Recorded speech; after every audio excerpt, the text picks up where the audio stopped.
warahmatullahi wabarakatuh. Alhamdulillahirabbil alamin wassalatu wassalamu ala asrofil anbiya'i wal mursalin wa ala alihi washabihi rasulillahi ajmain. Amma ba'du. Yang pertama, mari kita panjatkan puja dan puji syukur atas kehadiran Allah Subhanahu wa taala yang mana kita telah diberikan kesehatan dan kenikmatan sehingga kita dapat berkumpul di gedung GTC yang sangat kita banggakan ini. Salawat dan salam tak lupa pula kita hadiahkan kepada Nabi besar Muhammad SAW dengan mengucapkan Allahumma sholli ala sayyidina Muhammad wa ala ali sayyidina Muhammad. Bismillah, tanpa mempanjang kata-kata mukadimah, langsung saja kami akan memulai presentasi riset operasi kami dengan yang berjudul pengambilan keputusan dengan teori permainan dengan dosen pengampu Pak Alun Kusuma, SOS, MM, PhD, CFRM.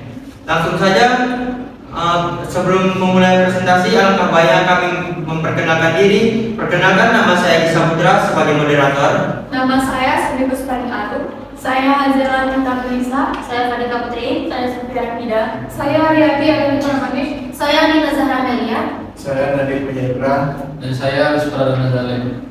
Langsung saja materi pertama yang akan disampaikan oleh Sundi.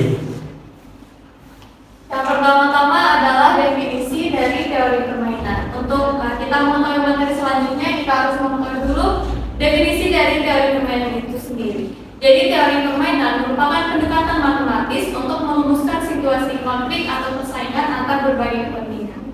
Lalu teori ini dikembangkan untuk kita dapat menganalisa strategi terbaik serta keputusan terbaik jika kita dihadapkan situasi persaingan yang berbeda-beda. Dan apa aplikasinya dalam manajemen? Contohnya saja sebuah perusahaan yang ingin memperebut bagian pasar, di mana perusahaan tersebut harus mampu memiliki keunggulan kompetitif yang ditandai dengan biaya produksi yang seminim-minimnya dan keuntungan yang sebesar-besarnya. Jadi teori permainan ini bisa diaplikasikan untuk seorang manajer bisa menentukan strategi terbaik serta keputusan terbaik. Kemudian sejarah dari teori permainan ini sendiri, pertama-tama pada tahun 1921 terdapat ahli matematika dari Prancis yang mengungkapkan teori permainan ini untuk menyelesaikan masalah-masalah di bidang ekonomi, terutama di bidang militer. Jadi pada saat itu teori permainan ini sukses diaplikasikan di bidang militer, tapi seiring berkembangnya ekonomi, ahli lainnya mengembangkan teori ini untuk dapat menyelesaikan masalah persaingan bisnis. Kemudian contohnya saja aplikasi yang bisa kita rasakan sampai sekarang adalah di mana teori permainan ini dapat kita aplikasikan dalam penetapan harga, tawar-menawar, serta penetapan kontrak. Selanjutnya yang akan dijelaskan oleh Hazel. Selanjutnya, teori permainan merupakan sebuah alat paling penting dan efektif yang digunakan para ekonomi untuk memilih strategi yang akan diterapkan oleh perusahaan, di mana setiap permainan itu memiliki 3 bagian penting. Yang pertama yaitu strategi, yang kedua keuntungan, yang ketiga imbalan. Pada umumnya, teori permainan itu berkaitan dengan kondisi dan proses di mana setiap perusahaan berusaha memaksimumkan keuntungan dan meminimumkan biaya mereka sendiri tanpa harus memikirkan pengaruhnya terhadap pasar persaingan sempurna. Dalam kenyataan itu akan menimbulkan reaksi dengan konflik dari pelaku bisnis lainnya serta pesaingnya.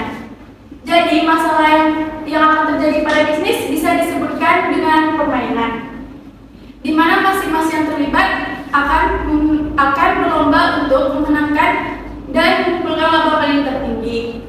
Permainan dan keputusan strategi merupakan situasi di mana para pemain mengambil keputusan strategi untuk mempertimbangkan tindakan satu sama lain. Selanjutnya yang akan dijelaskan oleh Hafiz. Selanjutnya unsur dasar dari teori permainan. Dari tabelitas ini dapat diuraikan unsur dasar dari teori permainan. Yang pertama, angka-angka dalam matriks payoff atau yang biasa disebut dengan matriks permainan.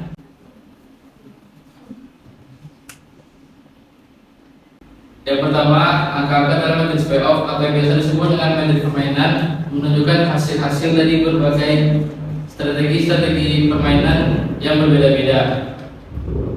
Hasil-hasil ini dinyatakan dalam suatu bentuk ukuran efektivitas seperti uang, persentase market share atau penggunaan.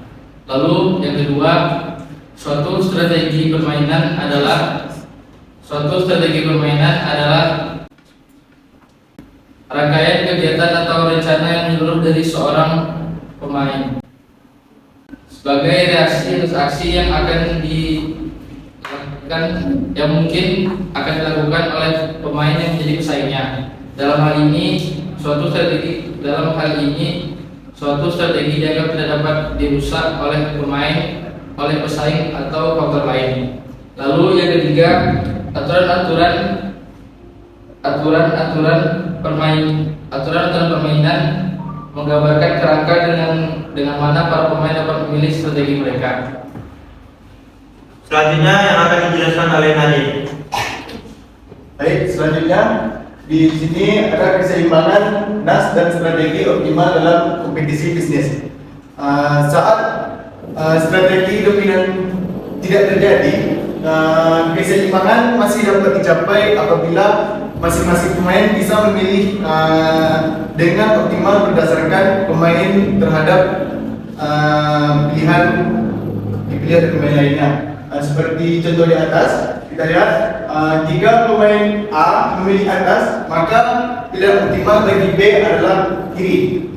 Dan begitu sebaliknya, jika pemain B memilih kiri, maka pilihan optimal bagi A adalah atas. Saat nas adalah sepasang strategi ketika pilihan yang diambil A adalah pilihan optimal terhadap kondisi pilihan yang diambil dari B. Dan sebaliknya, jika asumsinya dibalik dari memulai dari pilihan B, maka akan terjadi pilihan asumsinya yang tidak baik, seperti adanya terjadi B kanan dan bawah. Begitu seperti. Selanjutnya yang akan dijelaskan oleh Sofia. Selanjutnya, permainan kooperatif dan non-kooperatif dalam negosiasi dan kolaborasi. Permainan kooperatif mengacu pada situasi di mana semua pihak bekerja sama untuk mencapai tujuan bersama. Mereka saling menguntungkan dan berusaha memaksimalkan hasil kolektif. Dalam permainan kooperatif ini, kepercayaan, komunikasi, dan koordinasi adalah kunci utama. Contoh, negosiasi win-win. Kedua pihak mencari solusi untuk mencapai tujuan bersama. Yang kedua, penciptaan kemitraan. Dua pihak atau lebih pihak mencari solusi untuk menguntungkan semua pihak. Yang ketiga, penyelesaian konflik. Pihak-pihak berselisih menemukan agar semua dapat diterima oleh pihak. Selanjutnya yang akan dijelaskan oleh Haryati. Selanjutnya yaitu permainan non-kooperatif. Ini menggambarkan suatu situasi di mana suatu pihak memiliki kepentingan yang berbeda dari yang lainnya. Di sini mereka bertujuan untuk mencapai tujuan mereka sendiri, walaupun merugikan pihak lainnya. Mereka akan berfokus kepada diri mereka sendiri. Terdapat beberapa contoh. Yang pertama yaitu tawar-menawar. Di sini kedua belah pihak berusaha untuk mendapatkan kesepakatan yang menguntungkan mereka sendiri. Yang kedua yaitu kompetisi. Kedua belah pihak saling bersaing untuk mendapatkan sumber daya sebanyak-banyaknya. Dan yang ketiga yaitu dilema situasi. Di sini kedua belah pihak memiliki beberapa pemikiran. Yang pertama yaitu mereka berpikir jika mereka melakukan kerjasama, maka mereka akan saling mendapatkan keuntungan. Tetapi jika mereka tidak melakukan kerjasama, mereka akan mendapatkan keuntungan bagi mereka sendiri, bagi satu pihak saja. Selanjutnya yang akan dijelaskan oleh Anita.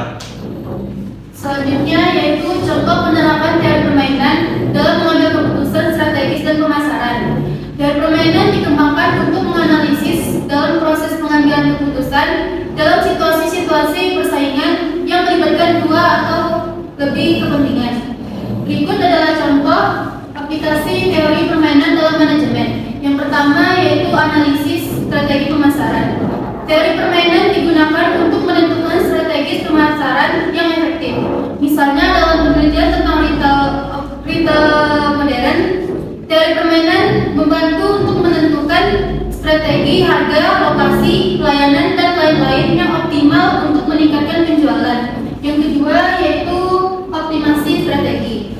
Teori permainan digunakan untuk menentukan strategi yang optimal dalam situasi persaingan. Misalnya dalam penelitian tentang retail modern, teori permainan membantu menentukan strategi yang membuat pemain berada dalam posisi terbaik tanpa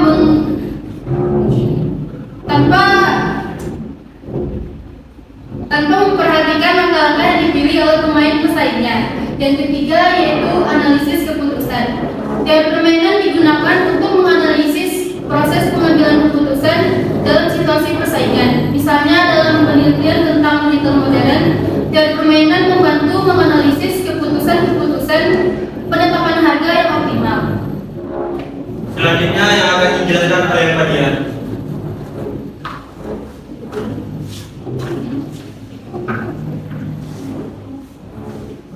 Di sini ada contoh mahasiswa FMIPA USU yang merupakan konsumen sepeda motor tipe BB. Di sini kita akan mencari jumlah sampel yang diperoleh dengan menggunakan pendekatan Slovin, yaitu jumlah sampelnya sebanyak 387 orang dilambangkan dengan F kecil, dan jumlah populasi konsumen sebanyak 387 orang dilambangkan dengan N besar. Per 1 ditambah jumlah populasinya sebesar 387 dikali, bisa kita lihat tingkat kelonggaran ketidakpastiannya adalah E sebesar 0,1. Kenapa dikuadratkan? Di sini kita akan menjelaskan sampel yang diperoleh dengan menggunakan pendekatan Slovin. Jumlah populasi adalah 387 orang dibagi 1 ditambah jumlah populasi konsumen sebanyak 387 orang dikali jumlah tingkat kelonggaran ketidakpastiannya sebesar 0,1. 387 per 1 ditambah 387 dikali 0,1 kuadrat adalah 0,01. 387 per 1 ditambah 387 dikali 0,01 adalah 3,87. N sama dengan 387 per 1 ditambah 387 adalah 4,87. Jumlah sampel adalah 387 dibagi 4,87 adalah 79,466. Jadi bisa kita lihat, bisa kita genapin jadi 80. Jumlah sampel yang diperoleh dan menggunakan pendekatan Slovin adalah 80 orang. Jadi kesimpulan yang dapatkan dari materi kami ini adalah perilaku strategis yang ditunjukkan kepada pilihan strategis yang optimum dalam kondisi konflik dan analisis dengan teori permainan. Setiap teori permainan meliputi permainan, strategi, dan ganjaran. Sebuah permainan di mana keuntungan satu pemain atau perusahaan terjadi pada saat biaya secara tepat sama dengan kerugian perusahaan disebut permainan berjumlah nol. Permainan di mana keuntungan atau kerugian pada satu pemain atau perusahaan tidak terjadi saat biaya atau keuntungan yang sama pada pemain atau perusahaan yang lain disebut permainan tidak berjumlah nol. Demikian presentasi yang dapat kami sampaikan, kurang dan lebih kami mohon maaf. Wabillahi taufiq wal hidayah. Wassalamualaikum warahmatullahi wabarakatuh.